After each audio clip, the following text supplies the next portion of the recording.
శ్రీ గణేష్ గారు. ధన్యవాదాలు అధ్యక్ష. మా కంటోన్మెంట్ నియోజకవర్గంలో ఉన్న వాళ్ళు అత్యధిక మంది పేద మధ్యతరగతి వాళ్ళు. వారు ఏదైనా ఫంక్షన్స్ కానీ చిన్న కార్యక్రమాలు, చిన్న ఫంక్షన్స్ కావచ్చు పెద్ద ఫంక్షన్ ఏది చేసుకోవాలన్నా కమ్యూనిటీ హాలు చాలా చోట్ల లేకుండా ఇబ్బంది పడుతుండ్రు. పెరుగుతున్న జనాభా అనుగుణంగా కమ్యూనిటీ హాల్స్ చాలా అవసరం. మా దగ్గర గతంలో గాంధీ కమ్యూనిటీ హాల్ అని లాల్ బజార్లో ఉండే, బీఆర్ఎస్ గవర్నమెంట్ రాగానే ఆ గాంధీ కమ్యూనిటీ హాల్ని డంప్ యార్డ్గా మార్చి ఈ పేద మధ్యతరగతి వాళ్ళు అక్కడ ఫంక్షన్స్ చేసుకున్న వాళ్ళకి ఆ ఫంక్షన్ హాల్ లేకుండా, కమ్యూనిటీ హాల్ లేకుండా కూడా చేశారు.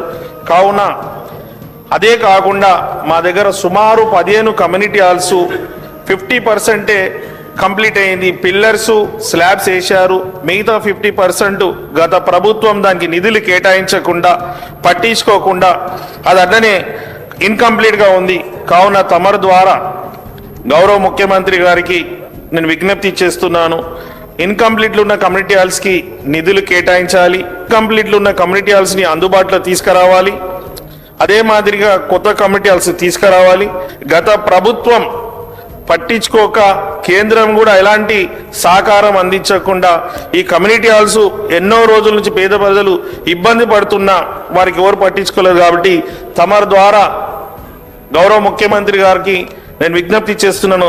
ఎంత తొందరగా అయితే అంత తొందరగా ఇన్కంప్లీట్ ఉన్న కమ్యూనిటీ హాల్స్కి నిధులు కేటాయించాలని, కొత్త కమ్యూనిటీ హాల్స్కి డబ్బులు కేటాయించాలని, ఒక 2 పెద్ద ఫంక్షన్ హాల్స్ కూడా మ్యారేజెస్ చేసుకోవడానికి కేటాయించాలని తమరి ద్వారా గౌరవ ముఖ్యమంత్రి కోరుతూ అవకాశం ఇచ్చినందుకు ధన్యవాదాలు అధ్యక్ష.